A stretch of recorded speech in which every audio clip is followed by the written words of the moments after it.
We're going to read Mercer Mayer's Critters of the Night. No howling in the house. Meet the Howls. The Howls live at Old Howe Hall. Old Howe Hall is on the edge of town, on the top of a very high hill.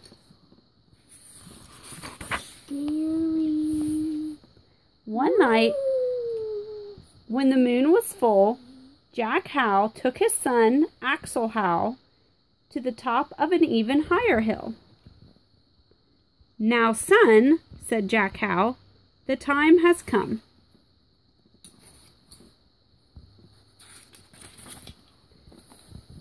Jack Howe opened his mouth wide and began to howl. "Ow!" he howled. "Ow! Ow!" "Now you howl," Jack said. "All howls howl. It's what we do. My father taught me. Now I'm teaching you."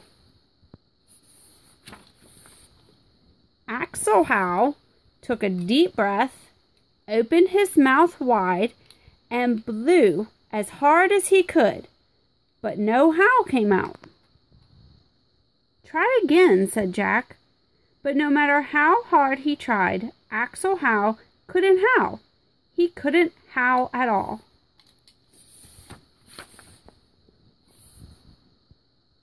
On that very same night, at Old Howe Hall, Wanda and Thistle stood by the stairs.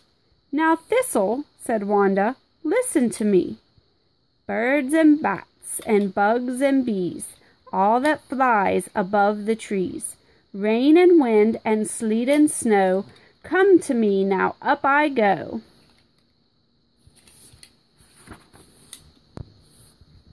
Suddenly, Wanda flew up in the air. Around and around she flew. "Now you fly," said Wanda. "All howls fly. It's what we do. My mother taught me. Now I'm teaching you."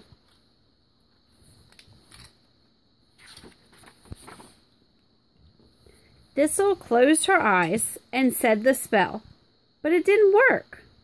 She hopped and skipped and jumped. She tried and tried, but no matter what she did, she couldn't fly. She couldn't fly at all.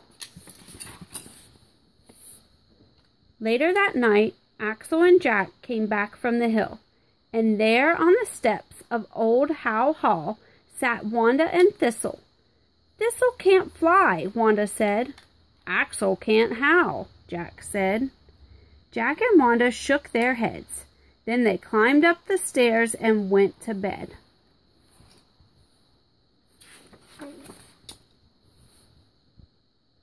Axel and Thistle kissed their parents goodnight. They tucked them into bed and they turned out the light. Axel and Thistle ran down the stairs. Then they ran down the hall to the very last door. And there was Grode, the Howl's cook. He was stirring some soup and reading a book.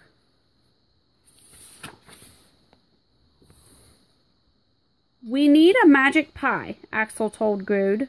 "What kind of magic pie?" asked Grode. "A magic pie to make me howl and Thistle fly," said Axel. "To make that kind of magic pie, we must go to the swamp," said Grode.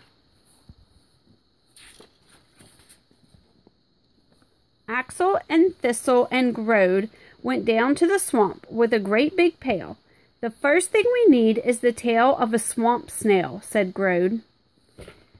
"Then we need 1 cup of mud, 6 pink bugs, and 7 slugs." What else do we need for our magic pie?" Thistle asked. "The big toe of a purple toad," said Grode. "A big toe of a purple toad. Big toe of a purple toad. Big toe of a purple toad." "There's a purple toad," said Axel. "Shh," said Grode. "Don't walk. Don't talk. Just leave it to me. I'll get that purple toad, you'll see." Grode took 1 step toward the purple toad. Suddenly, he stubbed his toe and fell into the swamp.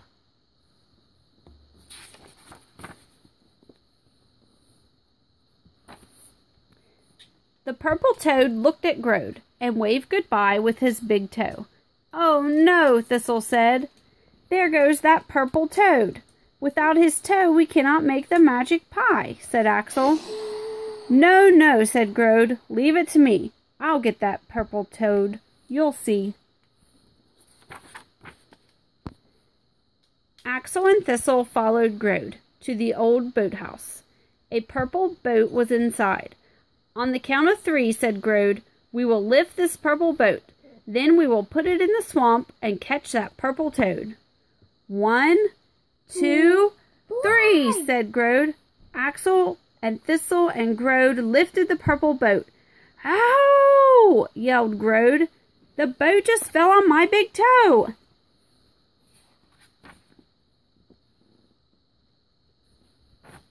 Finally, they put the boat in the swamp. "Go after that purple toad," said Grode. Axel and Thistle rowed and rowed. They tried to catch the purple toad. "Go left," yelled Grode. "I mean go right." Suddenly there was a crash. The boat smashed into a rock. The purple toad hopped to shore. "We'll have to set a trap," said Grode. "A trap to catch that purple toad." Grode set the trap for the purple toad. The toad walked through the trap, but the trap did not snap. "What's wrong with that trap?" Thistle asked. Grode walked over the trap. Suddenly, the trap snapped. "Ow!" yelled Grode. "This trap has snapped on my big toe." My big toe! My big toe! Yeah, my big toe! Axel and Thistle went home with Grode so they could care for his big toe. "Without the toe of the purple toad," Axel said, "we cannot make the magic pie. So I will never howl and Thistle will never fly." "I'm so mad at that purple toad," Thistle said. "Ow! Ow!" she howled.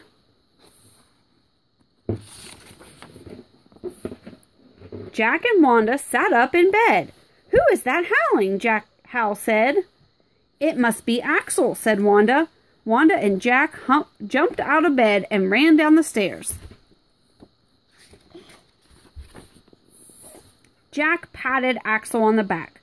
"I knew you could do it, son," he said. "But no howling in the house. That's rule number 1. Just then, Thistle howled again. "Oh my," said Wanda. "It's Thistle who's howling." "If Thistle can howl, can Axel fly?" Axel said the magic spell. "Birds and bats and bugs and bees, all that flies above the trees, rain and wind and sleet and snow, come to me now, up I go." Suddenly, Axel flew up in the air. He flew around and around. "Ow!" howled Thistle. "Ow! Ow!" Uh-oh. "She howls like you," Wanda said to Jack. "And he flies like you," Jack said to Wanda. "What do you think of that?" "I'll tell you what I think," said Grode. "I'm going to catch that purple toad." Yeah.